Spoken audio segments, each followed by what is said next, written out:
Definitely চাপে আছি। 2-3 ঘন্টা আগে যদি একটা টিম বলে যে আমরা ফাইন্যান্সিয়ালি সাপোর্ট দিতে পারছি না, হ্যাঁ, তো সুতরাং এটা হইলে মানে আপনি চিন্তা করেন প্রচণ্ড প্রেশার। তারপরেও আমরা ম্যানেজ করে টিমটাকে আমরা টেক ওভার করে হাবিবুল বাশারকে আপনার টেকনিক্যাল কমিটি থেকে রিজাইন করিয়ে আজকে এই লাস্ট 2 ঘন্টার মধ্যে আমরা করলাম কি, ওকে টিম ডিরেক্টর বানিয়ে দিয়ে কোচ বাবুলকে ঢাকার থেকে ফ্লাই করা হচ্ছে, আর নাফিস ইকবালকে ম্যানেজার করে আমরা আজকে সেট করলাম যে cricket board is taking over.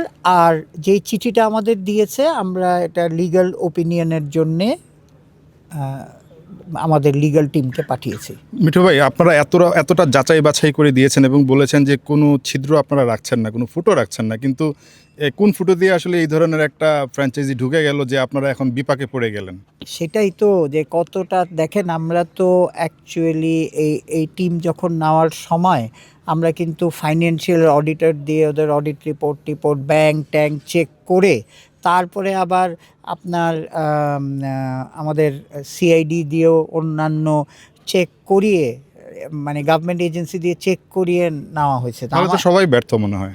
ব্যর্থর থেকে আমার কথাটা হচ্ছে যে কেউ তো শোনেন, ওনারাও তো ব্যর্থ বলবেন কিভাবে? ব্যর্থ এই কারণে বলছি মিঠু ভাই, কারণ মানে বিপিএলটা শুরুই হতে পারলো না, একটা দল বলছে যে আমরা টিম চালাতে পারবো না। এটা তো হ্যাঁ, কারণ এটা একটা দিক দিয়ে ভালো। আমাদের মনে হয় যে এবার আমাদের স্টান্সটা হচ্ছে, আজকে যদি আমরা বলতাম যে আপনারা প্লেয়ারদের সাথে কথা বলে যে পরে পয়সা নিও, তাহলে তো হয়ে যেত। মিঠু ভাই এটার মধ্যেও ভালো খুঁজছেন তাহলে শেষ পর্যন্ত। ডেফিনেটলি, মানে আমরা যে পজিশনে আছি, আপনি একদম সিম্পলি, আমরা যে পজিশনে আছি সেই পজিশন থেকে আমরা নড়বো না।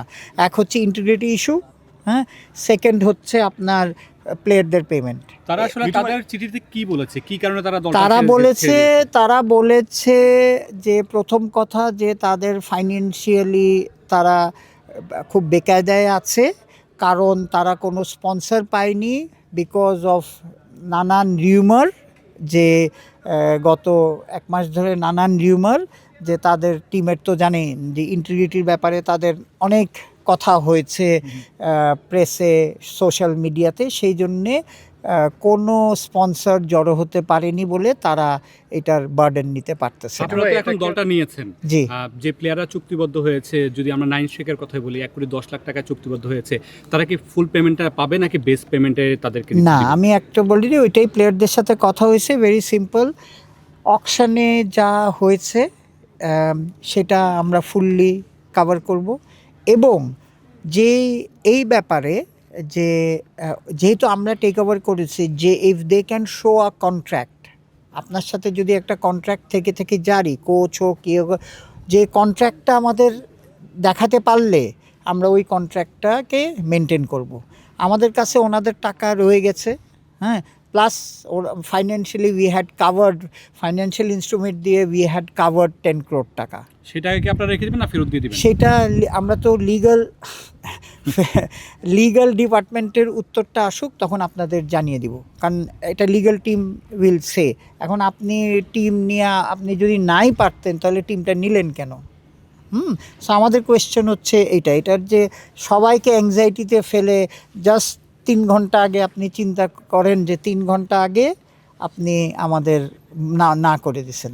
এখন এই অবস্থা থেকে তো ড্রাফটে আসলে নাম ছিল, এবং ড্রাফটের থেকে তিনি আসলে 1,10,00,000 টাকায় এখান থেকে সেল হয়েছেন, আসলে সেই টাকাটা তো পুরোটা তিনি পাচ্ছেন 100%। মিঠু ভাই, এই কালকে থেকে বিপিএল শুরু, আপনি দেখছেন আপনার মানে এই যে এখানে যে ডিজিটাল বোর্ড থাকার কথা সেটা নাই, প্রেস কনফারেন্স রুমে কোনো স্পন্সরশিপেরই নাই, আপনারা মনে হয় এখন অফিসিয়ালি স্পন্সরও অ্যানাউন্স করেন নাই। শোনেন, আমি একটু শেষ করে নিই, তারপরে চিটাগাংয়ের এই অবস্থাটা, নোয়াখালীর প্রধান কোচ চলে গেছেন, কোনো ক্যাপ্টেন্স প্রেস মিট নেই, কোনো ক্যাপ্টেন্স ফটো সেশন, কোনো কিছু এখনো গোছালো না। পরের কথা, আপনাদের কি অ্যাট এনি স্টেজ মনে হচ্ছে যে এই বিপিএলটা করাটা আপনাদের জন্য কোনো কারণে ভুল হয়েছে? মানে শোনেন, এনি স্টেজ না, বাট আমি সব সময় আগেও বলেছি যে এত শর্ট টাইমে, বুঝছেন, সবচেয়ে বড় হচ্ছে যে টাইমটা আমরা পেয়েছি। আমি অক্টোবরের বোধহয় 12-13 তারিখে রেসপন্সিবিলিটি পেয়েছি। আজকে দেখেন এত শর্ট টাইমে এত কিছু করা, এরকম হয়তো যে আগের টিম ছিল, হ্যাঁ, তাহলে কিন্তু খুব সহজ হতো। মানে আমরা তো সব নতুন করে টিম নিতে হয়েছে, কারণ আগের কন্ট্রাক্টগুলি সব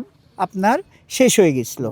এই এত কিছু করে এই 2 মাসে এত বড় টুর্নামেন্ট অ্যাকচুয়ালি ভেরি ভেরি তাহলে এই ডিসিশনটা তো না নিলেই ভালো হতো মনে হয়, বিতর্কিত করার চেয়ে তো না করাটাই ভালো মনে হয়।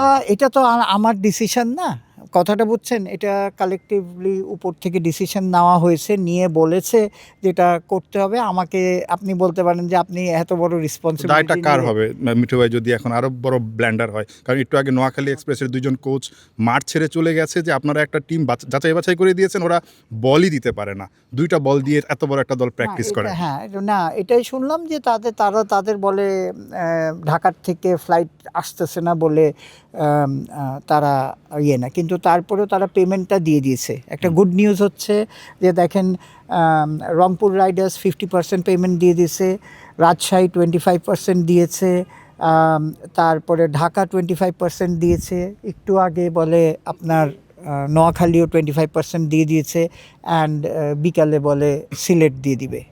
হ্যাঁ, তাই বলে মিঠু ভাই মানে বিপিএল এর মতো একটা দলের বল থাকবে না প্র্যাকটিসে? সেটা that means they are unprofessional. এটা তো আমি গভর্নিং কাউন্সিল যদি বলতো যে বাড়িতে 10টা বল দেন, আমরাই তো দিয়ে দিতাম। তো আনপ্রফেশনাল ডেফিনেটলি। অন্য ইভেন যে কোচকেও বলতো যে অন্য টিমের থেকে যদি না এসে থাকে, হ্যাঁ, so it's a simple solution, না আসলে অন্য টিমের থেকে নিয়ে আজকে চালায় কালকে তার রিটার্ন। এটা তো আমরা বহুবার করা হয়েছে। মিঠু ভাই, চট্টগ্রাম দলে একজন বিদেশি ক্রিকেটারও নাই, সেক্ষেত্রে বিসিবি দায়িত্ব নেওয়ার পর আসলে বিদেশি ক্রিকেটার কারা আসবেন বা বিদেশি এটা ছাড়াই এখন খেলবে কিনা? এটা না, এখন দুজন বিদেশি প্লেয়ার আসতেছে, অলরেডি ঢাকায় একটা ল্যান্ড করেছে, আর আপনার আরেকজনও চলে এসছে বোধহয়, একটা আফগানিস্তান আর একটা ইউই প্লেয়ার।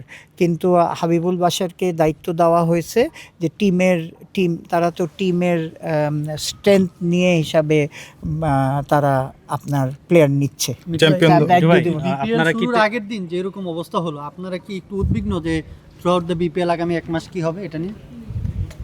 এটার আমার কাছে উত্তর নাই। ডেফিনেটলি এটা in difficult position, we are in difficult position. তো আমাদের এখন সবাই মিলে আমাদের টুর্নামেন্টটা চালু রাখতে হবে। মিঠু ভাই, আপনি বলছিলেন যে ডিসিশনটা আপনার না, তবে ডিসিশনটা এই কঠিন পরিস্থিতিতে করার ডিসিশনটা কার তাহলে?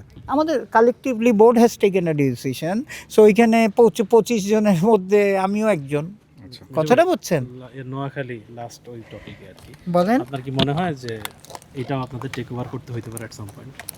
টাকা তো দিয়ে দিয়েছে, কথাটা বুঝছেন? এখন এইগুলি সব টিমেই থাকতে পারে। ধরেন আমরাও ক্রিকেট খেলছি, বল আসেনি, but you see you have to handle it professionally. হ্যাঁ, হ্যাঁ, সেটা আমিও শুনেছি।